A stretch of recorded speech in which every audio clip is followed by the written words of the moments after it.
ہم نے یہ کوشش کرنی ہے کہ ہم لوگوں کے لیے فائدہ مند بنے, ہماری ذات سے انسانیت کو بولیں فائدہ ہو, ہماری ذات سے انسانیت کو فائدہ ہو. حدیث میں آتا ہے المسلم من سلم المسلمون من لسانہ ویدہ, مسلمان وہ ہے جس کے ہاتھ اور جس کی زبان سے دوسرے مسلمان محفوظ رہیں. مسلمان وہ ہے جس کے ہاتھ اور جس کی زبان سے دوسرے مسلمان محفوظ رہیں. اب آپ جامعۃ الرشید میں پڑھتے بھی ہیں, آپ یہاں رہتے بھی ہیں, آپ کے کلاس میٹ بھی ہوں گے, آپ کے روم میٹ بھی ہوں گے, آپ کسی کے ساتھ بیٹھ کے کھانا کھاتے ہوں گے. تو آپ اگر کمرے میں ایک ساتھ رہتے ہیں اور آپ آپس میں لڑ رہے ہیں یا آپ کسی کو تنگ کر رہے ہیں, کسی کو چھیڑ رہے ہیں, کسی کو پریشان کر رہے ہیں, تو اس کا مطلب یہ ہوا کہ حدیث میں تو ہمیں یہ کہا گیا تھا کہ مسلمان وہ ہوتا ہے جس کی زبان اور جس کے ہاتھ سے دوسرے مسلمان محفوظ رہیں. تو اگر آپ کے ہاتھ سے دوسرا مسلمان, ظاہر ہے جو آپ کے ساتھ پڑھنے والا ہے وہ بھی مسلمان ہے نا, جو آپ کے ساتھ آپ کا روم میٹ ہے یا آپ کا کلاس میٹ ہے وہ بھی کیا ہے, بولیں مسلمان ہے. تو آپ نے یہ کوشش کرنی ہے, ہم سب نے یہ کوشش کرنی ہے کہ میرے ہاتھ سے کسی کو تکلیف نہ پہنچے. مثال کے طور پر آپ روم میں آپ نے صفائی کرنی ہے یا آپ نے اپنا بستر سمیٹنا ہے. اب سارے لوگ اپنا بستر سمیٹ رہے ہیں, آپ نہیں سمیٹ رہے, باقی سارے لوگ اپنی چادر طریقے سے بچھا رہے ہیں, سمیٹ رہے ہیں, آپ نہیں بچھا رہے, سمیٹ رہے.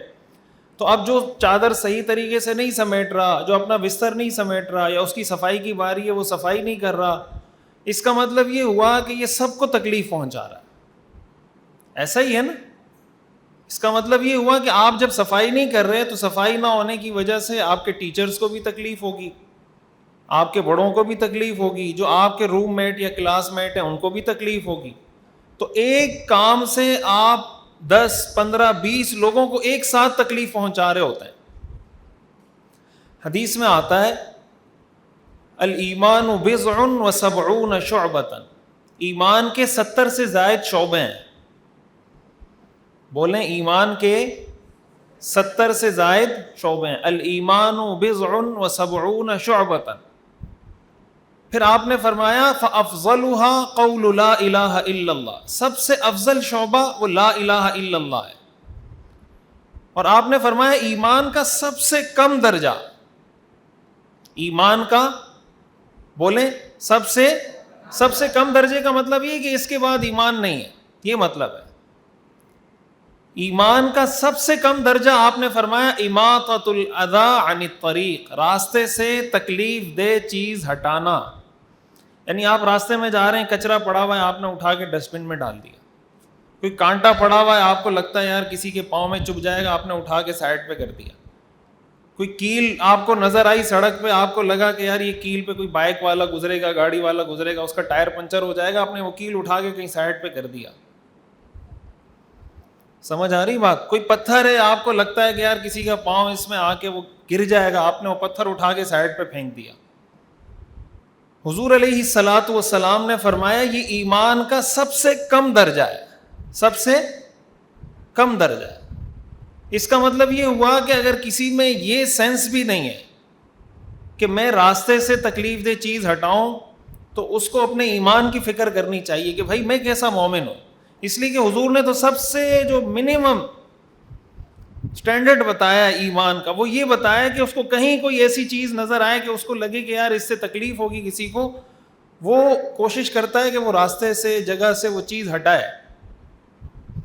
اب ایک تو ہے کہ ہم راستے سے تکلیف دہ چیز ہٹائیں, ایک ہے کہ آپ کی کلاس میں صفائی نہیں ہو رہی, آپ کے روم میں صفائی نہیں ہو رہی, تو اس سے لوگوں کو تکلیف ہوگی نہیں ہوگی. آپ کے جو استاد ہیں, جو آپ کے نگران ہیں, وہ اگر آئیں گے دیکھیں گے کہ بھائی آج کلاس میں صفائی کیوں نہیں ہوئی, آج آپ ڈسپلن سے کیوں نہیں بیٹھے ہوئے, جو بھی اصول, ضوابط, رول, ریگولیشن, SOPs جو بھی ہیں, تو آپ اگر اس کو فالو نہیں کریں گے, اٹ مینس کہ آپ ان کو تکلیف پہنچا رہے ہیں, آپ ان کو پریشان کر رہے ہیں. تو ایک تو ہے راستے میں تکلیف دہ چیز پڑی ہوئی ہو، وہ آپ نے ہٹانی ہے، اور ایک ہوتا ہے کہ خود راستے میں آپ کیلے کا چھلکا پھینکیں. سمجھ آ رہی بات؟ اسلام ہمیں کیا سکھاتا ہے کہ رستے میں کہیں کیلے کا چھلکا پڑا ہوا ہے تو تم نے اٹھا کے اس کو بولیں سائڈ پہ پھینک دینا ہے. تو اس شخص کے بارے میں کیا خیال ہے جو کیلا کھائے اور چھلکا رستے کے بیچ میں پھینک دے؟ جب ایمان کا کم سے کم درجہ یہ ہے کہ اگر چھلکا پڑا ہوا ہے وہ اٹھا کے ڈسٹ بن میں ڈالیں، تو جو خود کیلے کا چھلکا رستے میں پھینک رہا ہو، گاڑی میں جا رہا ہے، مین سڑک پہ تیز گاڑی جا رہی ہے، اس نے کوئی بھی چیز اٹھا کے باہر، کوئی بوتل، پانی کی بوتل، جوس کا ڈبہ اٹھا کے زور سے پھینکا، پیچھے بھی گاڑیاں آ رہی ہیں یا کوئی بندہ آ رہا ہے، تو اب اس سے کیا ہوگا؟ پیچھے والے کو تکلیف ہوگی نا، جو بھی گاڑی میں پیدل ہے اس کو تکلیف ہوگی. تو ہم نے یہ کوشش کرنی ہے کہ ہماری ذات سے کسی کو تکلیف نہ ہو، ہماری ذات سے کسی کو تکلیف نہ ہو. بعض اوقات یہ ہوتا ہے کہ ایک ساتھ جب رہتے ہیں تو اونچ نیچ ہو جاتی ہے کسی بات پہ، اس ایسے موقع پہ دوسرے کو چاہیے کہ وہ صبر کرے. اگر کہیں کوئی اونچ نیچ ہو گئی تو لڑنے کے بجائے، یہ لڑنا بھیڑنا اچھا کام ہے برا کام ہے؟ بولیں، آپس میں نہیں لڑنا، ایسا ہی ہے نا، قرآن میں آتا ہے نا انما المؤمنون اخوہ، انما المؤمنون اخوہ، مومن آپس میں بھائی بھائی ہیں. تو بھائی بھائی سے نہیں، بھائی کو بھائی سے نہیں لڑنا چاہیے.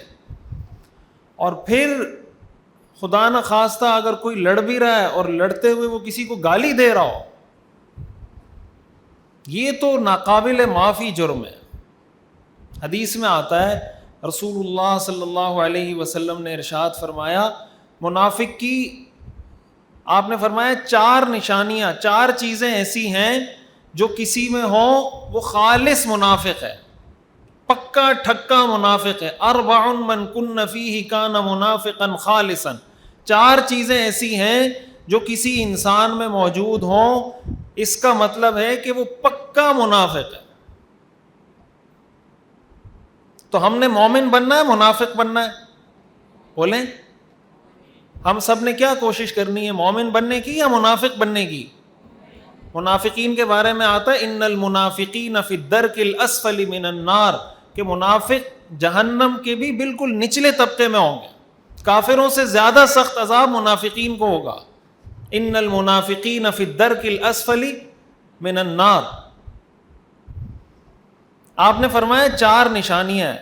پہلی نشانی اذا حدث کذب، جھوٹ، جو شخص جھوٹ بولتا ہو، جھوٹ بولنا منافق کی نشانی ہے.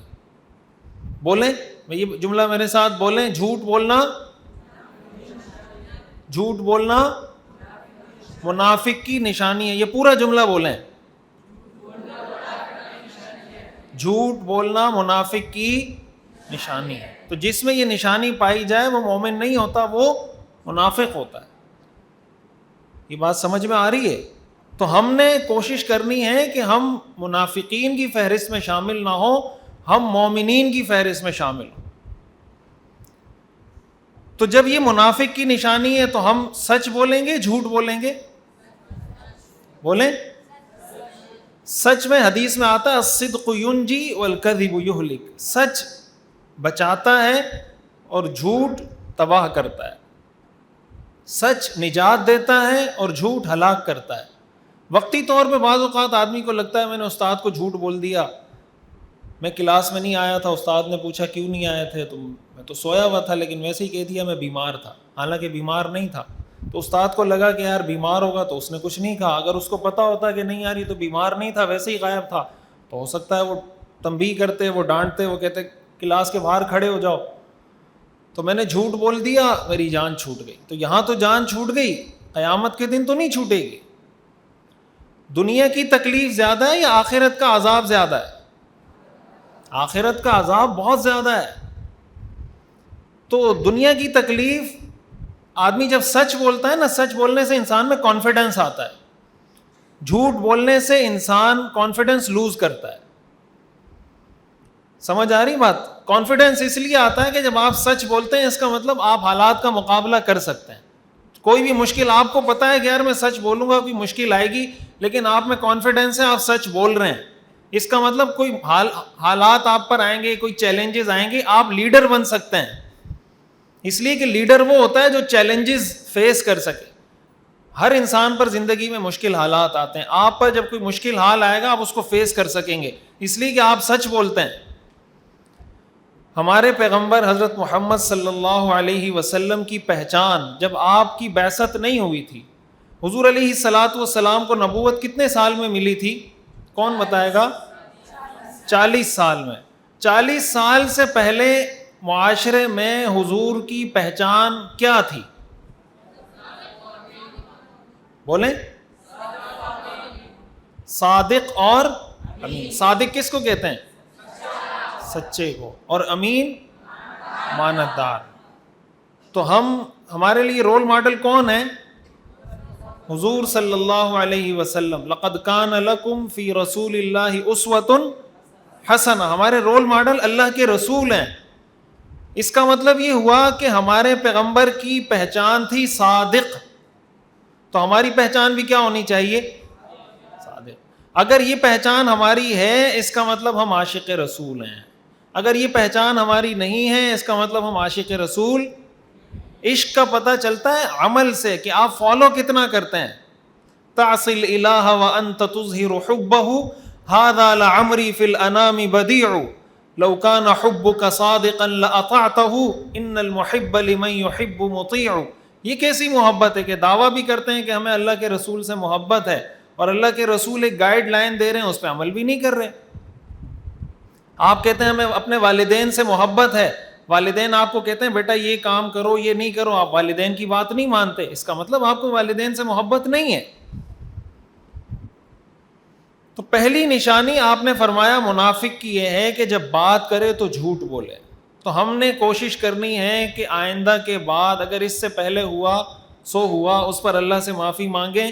آئندہ کے بعد کبھی جھوٹ نہیں, کسی سے بھی جھوٹ نہیں بولیں گے, نہ اپنے دوست سے, نہ والدین سے, نہ ٹیچر سے, نہ ایڈمنسٹریشن سے, کسی سے بھی نہیں.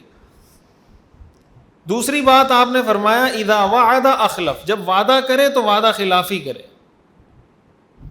جب وعدہ کرے تو آپ نے کسی کو کہا میں جمعرات کے دن اتنے بجے آپ کے پاس پہنچ جاؤں گا. آپ نے ٹیچر کو کہا کہ آپ نے جو ہوم ورک دیا یہ ہوم ورک میں کل 10 بجے تک کمپلیٹ کر لوں گا. تو جب آپ ٹیچر کو کہتے ہیں کہ ہوم ورک میں 10 بجے تک کمپلیٹ کر لوں گا, آپ ٹیچر سے وعدہ کر رہے ہوتے ہیں. سمجھ آ رہی بات؟ آپ نے جو فارم فل کیا ہے نا, ایڈمیشن فارم آپ نے فل کیا ہوگا, کیا نہیں کیا آپ لوگوں نے؟ تو اس میں آپ نے سائن بھی کیا ہوگا کہیں, یاد ہے آپ لوگوں کو؟ جو ایڈمیشن فارم تھا اس پہ سائن کیا ہے آپ لوگوں نے یا نہیں کیا؟ تو اس جو آپ نے سائن کیا ہے نا اس میں آپ نے یہ وعدہ کیا ہے کہ جامعۃ الرشید کے جو بھی قواعد ضوابط رول ریگولیشن ہوں گے میں ان کو فالو کروں گا. یہ آپ نے اس پہ سائن کیا ہے, سب نے کیا ہے نا. اس کا مطلب یہ ہوا کہ آپ نے وعدہ کیا ہے جامعۃ الرشید سے کہ آپ کی جو بھی آپ کے رول ریگولیشن ہے میں اس کے مطابق چلوں گا. تو اب اگر آپ جامعۃ الرشید کے رول ریگولیشن کو فالو نہیں کرتے اس کا مطلب آپ وعدہ خلافی کر رہے ہیں. آپ کیا کر رہے ہیں؟ وعدہ خلافی کر رہے ہیں, اور وعدہ خلافی کرنا یہ مومن کی نشانی نہیں. تو جہاں پر بھی وعدہ کریں اس بات کی کوشش ہونی چاہیے کہ جب میں نے بات کہہ دی میری پہچان یہ ہونی چاہیے کہ یار اس نے کہا ہے میں 10 بجے ہوم ورک مکمل کروں گا تو یہ مکمل کرے گا. اس نے کہا ہے کہ میں یہ کام 2 بجے کروں گا تو یہ 2 بجے کرے گا. سمجھ آ رہی بات؟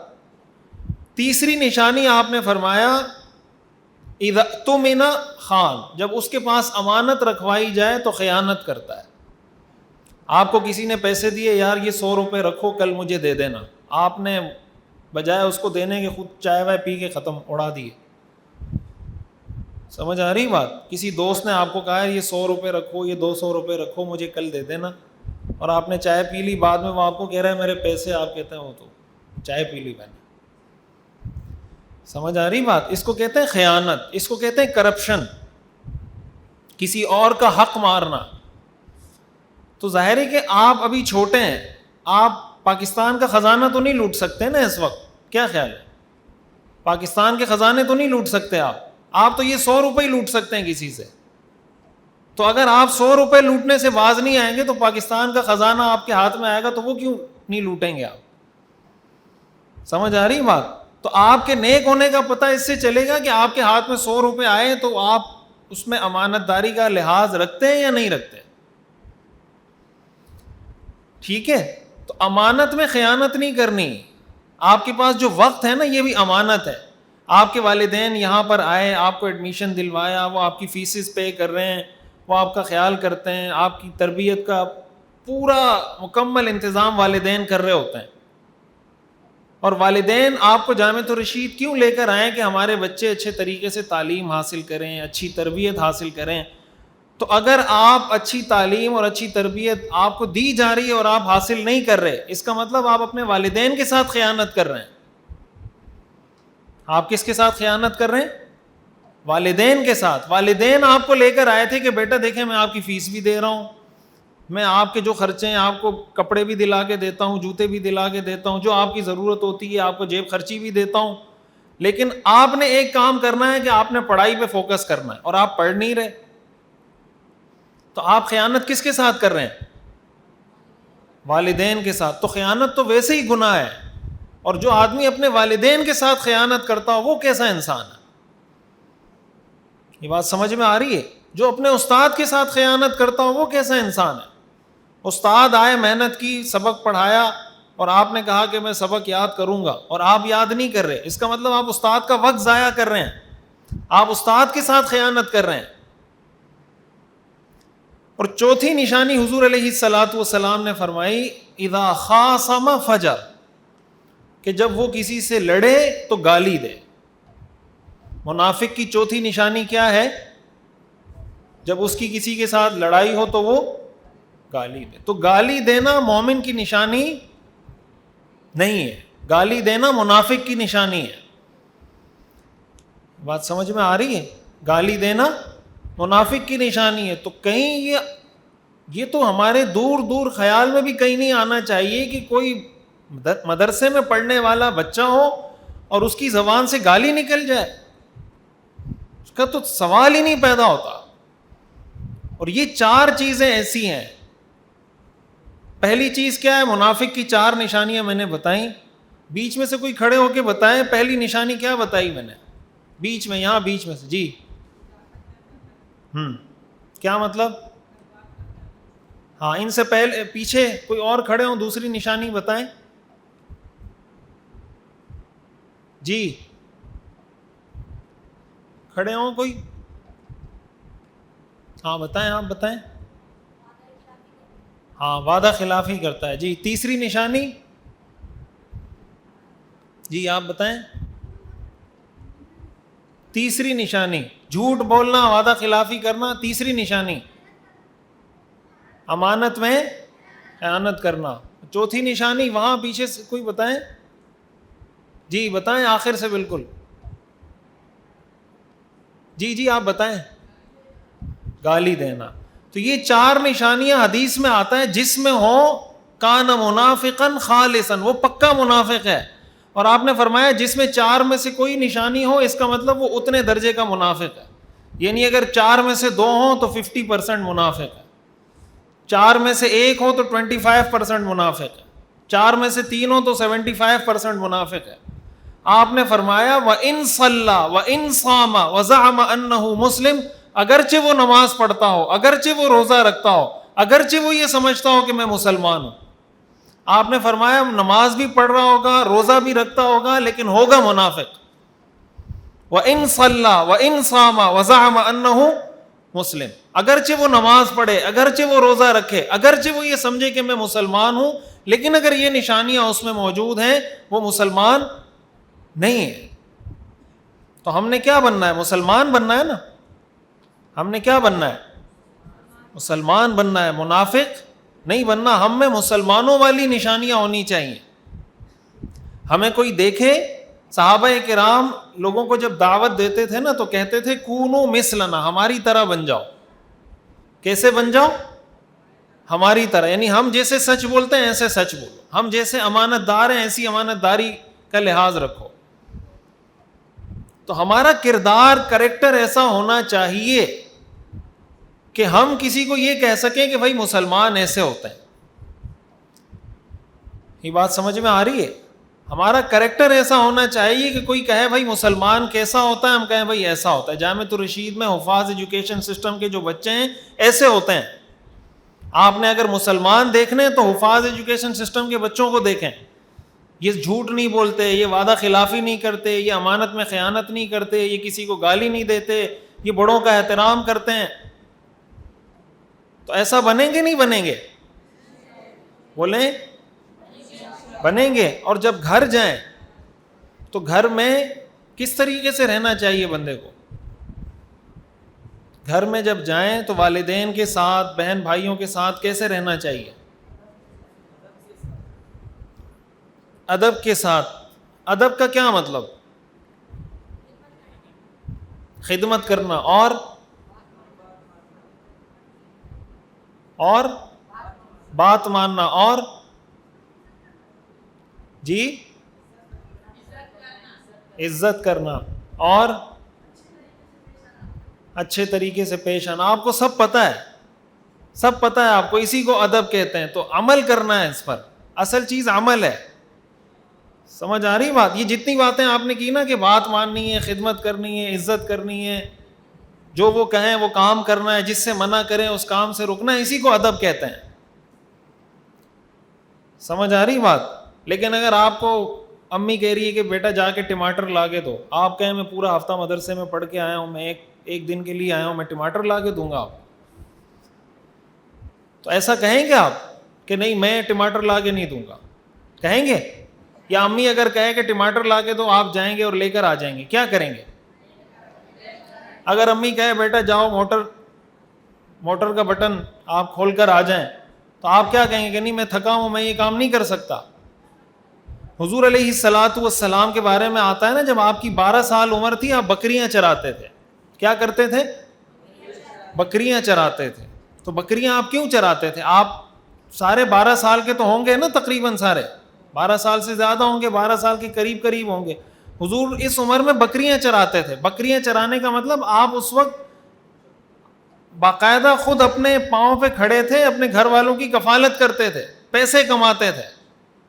اب بکریاں آپ جو چراتے تھے، 2 طرح کی بکریاں ہوتی تھی. ایک وہ بکریاں ہوتی تھیں جو آپ کسی اور کی چراتے تھے، یعنی آپ وہ بکریاں چراتے تھے، لوگ آپ کو اس کے پیسے دیتے تھے کہ آپ ہماری بکریاں چرائیں، ہم آپ کو اتنے پیسے دیں گے. اور دوسری بکریاں آپ کے گھر کی ہوتی تھیں. سمجھ آ رہی بات؟ کہ گھر میں حضور کے جو چچا ہیں حضرت ابو طالب، ان کے گھر کی بکریاں ہوتی تھیں، آپ وہ باہر لے جاتے تھے، چراتے تھے، بکریاں چارہ وارہ کھاتی تھیں، پھر تھوڑی دیر بعد واپس گھر لے آتے تھے. اس کا مطلب یہ ہوا کہ حضور علیہ الصلوۃ والسلام جب آپ کی عمر میں تھے تو وہ گھر کے کام کاج کرتے تھے، اور گھر کے والدین پہ، اپنے چچا پہ بوجھ نہیں تھے، بلکہ خود کماتے تھے 12 سال کی عمر میں. تو آپ تو کماتے تو نہیں ہیں، لیکن اگر آپ کو امی کہہ دیں کہ بھائی ٹماٹر لا کے دے دو، ابو کہہ دیں بھائی فلاں دروازے پہ جا کے بندے کو کہہ دو کہ میرے ابو آ رہے ہیں تھوڑی دیر میں، یا فلاں دکاندار کے پاس، کوئی بھی ابو آپ کو کام کہتے ہیں، تو آپ کہتے ہیں نہیں میں یہ کام نہیں کر سکتا، میں اتنا تھکا ہوا ہوں. اس کا مطلب یہ ہوا کہ آپ اپنے پیغمبر کو فالو نہیں کر رہے، اس لیے کہ وہ تو 12 سال کی عمر میں گھر کے کام کرتے تھے، اور آپ 12 سال کی عمر میں 13, 14, 15 سال کی عمر میں کام کرنے کے لیے تیار نہیں ہیں. یہ بات سمجھ میں آ رہی ہے؟ تو ہم نے زندگی کے ہر پہلو میں اپنے آقا حضرت محمد صلی اللہ علیہ وسلم کو فالو کرنا ہے. آپ اس چیز کو بھی پڑھیں، اس چیز کو پڑھیں کہ حضور علیہ الصلوۃ والسلام کا بچپن کیسا تھا. 10 سال کی عمر میں آپ کیا کرتے تھے، آپ 5 سال کی عمر میں آپ نے کیا کیا، 11 سال کی عمر میں کیسے تھے، 12 سال کی عمر میں کیسے تھے. تو آپ کو پتہ چلے گا کہ بھائی ہم ٹھیک صحیح مسلمان ہیں یا نہیں ہیں. تو ایک کوشش یہ بھی کرنی ہے کہ جب گھر جائیں تو گھر میں آپ کے طرز عمل سے، آپ کے بیہیویئر سے یہ پتہ چلے کہ بھائی یہ دین پڑھتا ہے، دین سیکھتا ہے، ایک دینی ادارے میں پڑھتا ہے.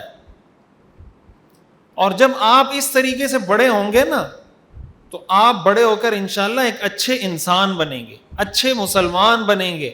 اور جو حدیث میں نے شروع میں پڑھی, خیر الناس من ينفع الناس, اچھا انسان وہ ہے جو لوگوں کو فائدہ پہنچائے. آپ کو ایسے لوگ بھی ملتے ہیں نا جو باہر نشے کر رہے ہوتے ہیں, کوئی چرس پی رہا ہے, کوئی ہیروئن پی رہا ہے, کوئی لوگوں کو پریشان کر رہا ہے, کوئی ڈکیتیاں کر رہا ہے, کوئی چوریاں کر رہا ہے, کوئی لوگوں کو قتل کر رہا ہے. ایسے لوگ ہیں نہیں ہیں؟ یہ بھی تو کسی کے بچے ہیں نا. یہ جو ڈکیتیاں کر رہے ہیں, چوریاں کر رہے ہیں, قتل کر رہے ہیں, نشے کر رہے ہیں, یہ بھی تو کسی کی اولاد ہے. ان سے, ڈکیتی کرنے والوں سے لوگوں کو فائدہ پہنچ رہا ہے, نقصان پہنچ رہا ہے؟ نقصان پہنچ رہا ہے. چوری کرنے والوں سے لوگوں کو نقصان پہنچ رہا ہے, قتل کرنے والوں سے لوگوں کو نقصان پہنچ رہا ہے.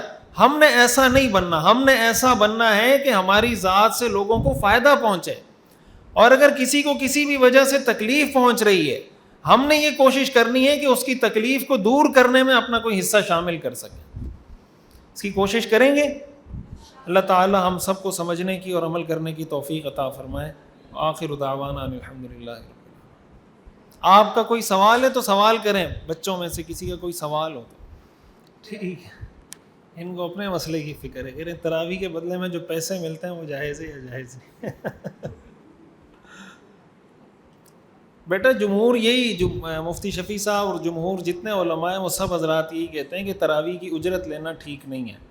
تو طے کر کے جو پیسے لیے جاتے ہیں نا کہ میں تراویح پڑھاؤں گا, اتنے پیسے دو گے تو پڑھاؤں گا, یہ ٹھیک نہیں ہے. باقی یہ کوئی تراویح پڑھا رہا ہے, کوئی حافظ, اور کوئی خود سے اس کو ہدیہ دے دیتا ہے, اس نے کسی سے نہیں کہا, تو وہ لے سکتا ہے, لیکن طے کر کے ٹھیک نہیں ہے.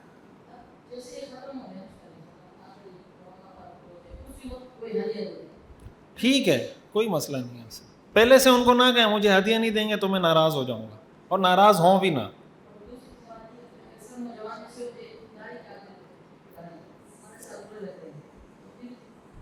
کیا کرتے ہیں وہ, یہ کہتے ہیں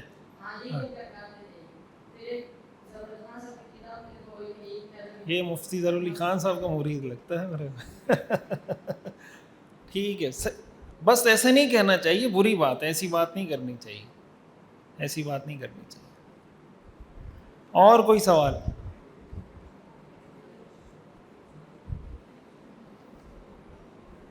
جو بیان ہوا ہے اس کے بارے میں بھی کوئی سوال کریں, یا بتائیں, کوئی کھڑے ہو کے بتائیں کہ عمل کریں گے نہیں کریں گے, ایسے کوئی بتائیں.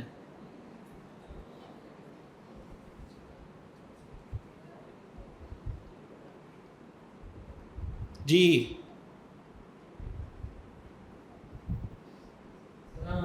وعلیکم السلام. کس کا؟ مطالعہ کرنے کا. کھانا کھانے کا کیا فائدہ ہے؟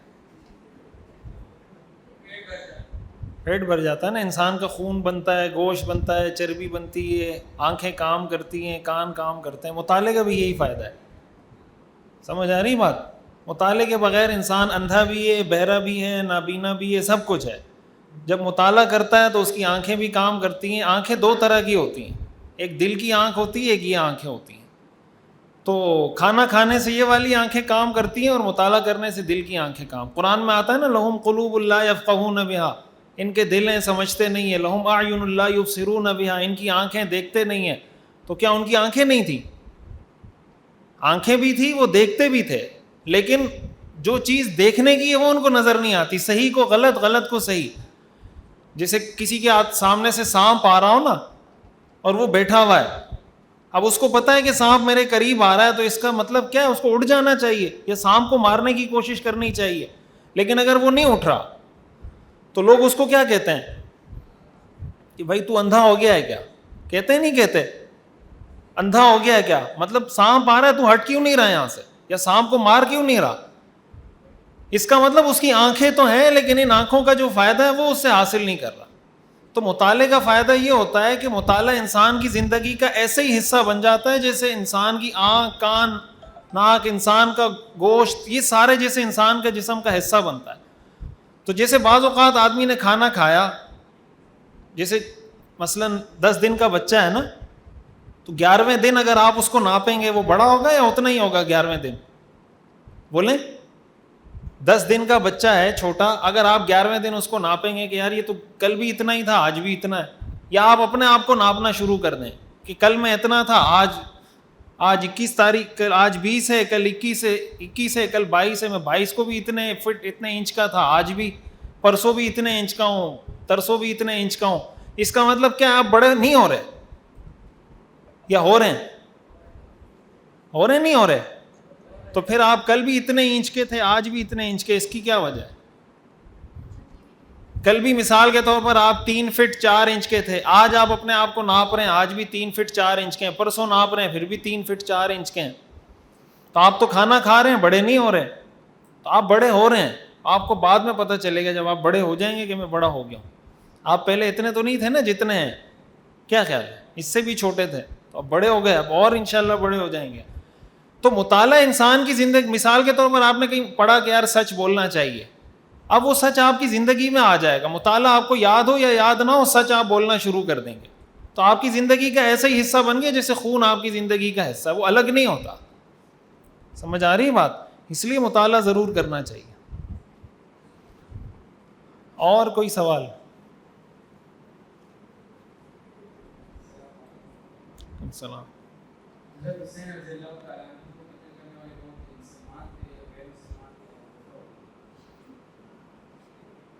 یہ بعد میں انشاءاللہ آپ کو بتائیں گے, اس پہ الگ سیشن کریں گے. اور